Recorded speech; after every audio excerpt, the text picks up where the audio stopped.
The story begins right here in the New York City Dalton School in 1976, where Epstein started his career as a physics and maths teacher. After a few years, he was kicked out for suspicious behavior, so he joined the financial firm Bear Stearns, where he was fired for violating company policies. So he decided to launch his own financial consulting company. In this company during the 80s, he became a financial fixer, where he would help extremely wealthy people with their offshore finances. This is where he met one of his most important clients, Leslie Wexner, a billionaire founder of the company that owns Victoria's Secret. Wexner and Epstein became extremely good friends and business partners. He gave Epstein access to fashion industry networks and even his private jet. In one of the trips with the private jet is where he met Ghislaine Maxwell, a British aristocrat from a wealthy family that would soon become Epstein's close partner and would help with the recruiting of young girls.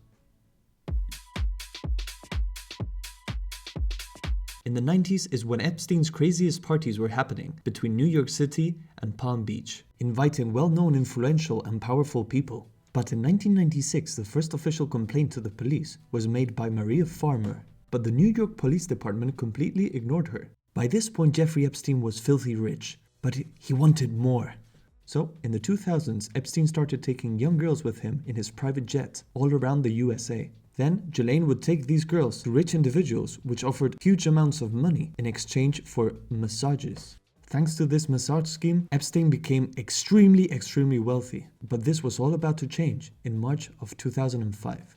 A 14-year-old girl reports being paid for a nude massage at Epstein's house. The police soon uncovered a large network of recruited minors connected to Ghislaine. The Palm Beach police then referred the case to the FBI, which opened the Operation Leap Year, which identified dozens of potential victims. And when it looked like Epstein was finally going to get caught, Epstein's lawyers negotiate a secret federal deal with U.S. Attorney Alexander Acosta. Epstein pleads guilty only to state charges for solicitation of a minor and serves 13 months in county jail, avoiding federal sex trafficking charges. He then continued traveling on his private jet, the Lolita Express, to his properties in Manhattan, Palm Beach, New Mexico, and the Little St. James Island, also known as the Epstein Island. But the beginning of the end was waiting for Jeffrey Epstein, when in 2014, Virginia Giuffre's accusations go public.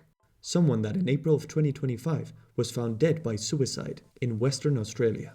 Virginia files court documents stating she was trafficked by Epstein starting at age 16. Where she directly names Ghislaine Maxwell as the recruiter. 2018 was the turning point, with the Miami Herald expose. Here, the Perversion of Justice article revealed dozens of victims not informed of the 2008 deal, which is illegal under federal law. The public outrage is massive, and Congress begins asking questions. The US Justice Department starts reviewing the 2008 deal and decides that Epstein should be investigated again.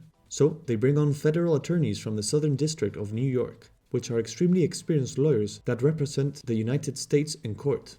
These federal attorneys begin gathering evidence independent of the old Florida deal, interviewing again most of the victims. Then, in July 2019, as Epstein was returning from Paris to New York, he was arrested and charged with sex trafficking of minors. The FBI then raided his Manhattan mansion and found hundreds of CDs, photos of minors, and hard drives containing explicit videos. Epstein requested house arrest at his New York mansion, but it was denied due to flight risk. And in the 9th of August of 2019, there was the major unsealing of documents of what we now call the Epstein Files, which included flight logs, emails, and descriptions of the grooming and recruitment practices. The media coverage is global, and in the 10th of August 2019, in New York's Metropolitan Correctional Center, Epstein is found unresponsive. The official ruling? Suicide by hanging. But that day, the security cameras malfunctioned, and the guards were asleep. Conspiracies exploded worldwide, and we'll never know the whole truth.